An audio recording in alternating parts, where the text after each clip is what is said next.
Hello, everyone. It's Jack Cotton, Amazon #1 best-selling author, luxury real estate expert, and agent. And yes, it's my role as an agent that I'm talking about in this series of videos where I'm prepping you with videos that I'm putting on my own website, jackcottonrealtor.com. These are videos that the public sees to get to know me better, to get engaged with me, and to build the SEO value of my jackcottonrealtor.com website. So this week I'm going to talk about price. This is for consumers, but I think you can learn from it as well, and you can take some ideas from it for your own videos and your own website. Let me know what you think about this video, what you would do differently, what you might do better, or what I might have forgotten. So just tune in and watch. I'll be right back. Hi, it's Jack Cotton, luxury real estate expert, best-selling Amazon author, and luxury real estate agent here in Cape Cod, talking to you about some theories and principles on pricing your real estate for sale. You know, with all the marketing in the world will not sell an overpriced listing. We could buy ads during the Super Bowl for millions of dollars for a 30-second spot, and it's still not going to sell a property that's overpriced. Pricing is the most critical part of what we can do. Now, there's several ways to approach the pricing process. We could just pick a number out of a hat. We could pick a really high number so that you'll think we're geniuses and you'll want to list with us. And then we'll be hitting you constantly for price reductions afterwards. We could pick a really low number to make an easy sale, or we could work hard to do some due diligence and some real market analysis to choose the right number to go to market so that your property sells in a reasonable amount of time for the highest price that the market will support. Let's talk about each of these four ways to price your real estate. Number one, picking a number. It could come right from our gut. It could be something you have. Maybe you have some goals for the money that's going to come from the sale of your property, and you want the price to support those goals. And that may be all well and good, but you know, a lot of buyers, when they're looking at real estate, don't really care what you could be doing after you sell the property. They're not going to fund your retirement, for example. They're not going to be necessarily interested in funding a college retirement or a new car. They're looking for compelling value. So sellers' wants and needs are not always important to a buyer and don't always result in the best offering price for a property. We could also just spin a dial and pick a number and hope that it works. So picking a number, to me, is not the best way to go.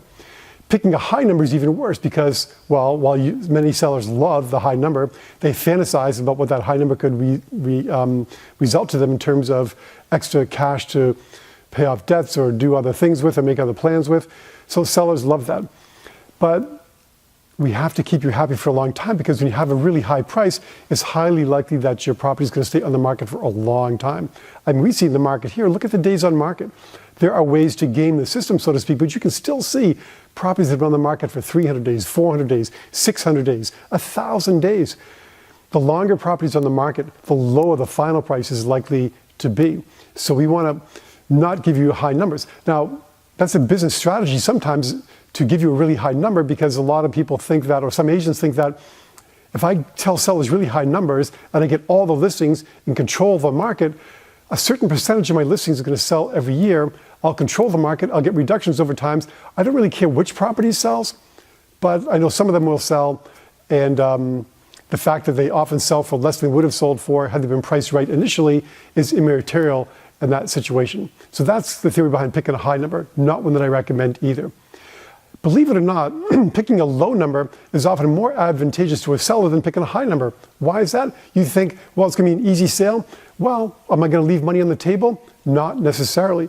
What I've found when people do a low number, choose a low number for their marketing of their property, they create a real sense of enthusiasm, excitement, a real sense of competition. It almost turns into an auction, and oftentimes that turns into multiple bids. And many times the property will sell for more than the offering price. In the end, properties typically sell for fair market value. I define fair market value as a number within a 2 to 4 point percentage range that is where your property is going to sell. My job is to get you the high end of that range of sale price when your property ultimately does sell. But again, while picking a low number is better than picking a high number, it's not the process that I recommend. I recommend choosing the right number. The right number is based on a process. It's not gut, it's not guesswork, and it's not spinning a dial. It strikes the correct balance between the buyer's wants and needs and the seller's wants and needs, and it helps us get the highest price that the market will support. We use a 7-step process to choose the right number for your property. Actually, you choose the price, we give you the analysis, but the choice is really up to you. First thing we do is we come and look at your property, we measure it, we dictate all the details of your property, and we gather sales data on other properties that have recently sold that can be used as comparisons to yours. We also look at other properties that are currently being offered that will compete with yours. The next thing we do is we adjust the sales because you know your property is unique. I compare many properties that we deal with here on the Cape as almost like works of art. They're unique. It's really hard to find comparisons for them. So we use this sales grid that you can see pictured here on the screen now that basically adjusts the different sales that have occurred to make them more like yours. If there's some aspect of the comparable sales is better than yours, we'll make a subtraction, a percentage subtraction. If there's some aspect of the comparable sale that's inferior to yours, we'll make a percentage addition. But these adjustments make the comparable sales more like yours. And I will tell you, this sales grid has been tested for years. In fact, agents from around the country and indeed across the world have asked me for copies of the sales grid, and it's being used in every market you can possibly imagine by top agents to really work at interpreting the market data into the optimal selling price for a given piece of property. The next thing we do is we look at benchmarks. In our market here, we'd like to look at assessment ratios. What is the average home selling for as a percentage of his assessment? We know that the correlation of assessed value to sales price is not always a one-to-one relationship. We do know that when we look at several properties in a given market, though, that the average might be, 110% of assessment or 92% of assessment. So we always want to look at a benchmark, and sometimes when we price your property, we're outside the benchmark, but the important thing is we realize that, and we're in a position to explain that and give examples to potential buyers of why the benchmark doesn't apply in your situation. If you don't do this research, you cannot answer that objection that's going to arise from a potential buyer about the benchmark. Next, once we've done all this analysis, we're going to present our price opinion to you in secret. This will be during the second appointment that we have towards the listing of your property. No one will know about our price discussion. We keep it a secret. Shh. Keep it quiet. So after that, we have the pricing committee of our office come out to your property either on a Tuesday or a Thursday, depending upon the location. Typically with me, it's a Thursday. And the agents from our office who form the pricing committee have no knowledge of our discussion. They have no knowledge of the work I've done to try to come up with a price for your property. They've never seen my analysis. I don't tell them a thing. But now I'm going to get their gut reaction to your property. These are experienced agents. They're successful agents. They are movers and shakers in the real estate business, and they come through and they give me their gut reaction to your property. So then what I'm going to do is sit down with you or either in person or on the phone, and you're going to have my written analysis, and I'm going to convey to you the gut reaction of the agents from the pricing committee who looked at your property, and from that you'll select the price that we go to market with. Sometimes, sometimes they might think I'm too high, and sometimes I might think I'm too low. But again, when you have all this data together, now you can select the price. But the seventh step is really the most important step, and that's where we test the market acceptance of your price. And the way we do that is, of course, through the internet. When your property goes live in MLS, I start to get an indication within hours of your property going live as to how many agents are looking at your property online.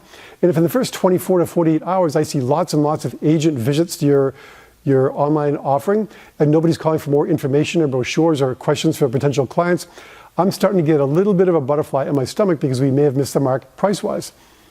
After a week or ideally 2 weeks, now we start to get information on public views to your listing online.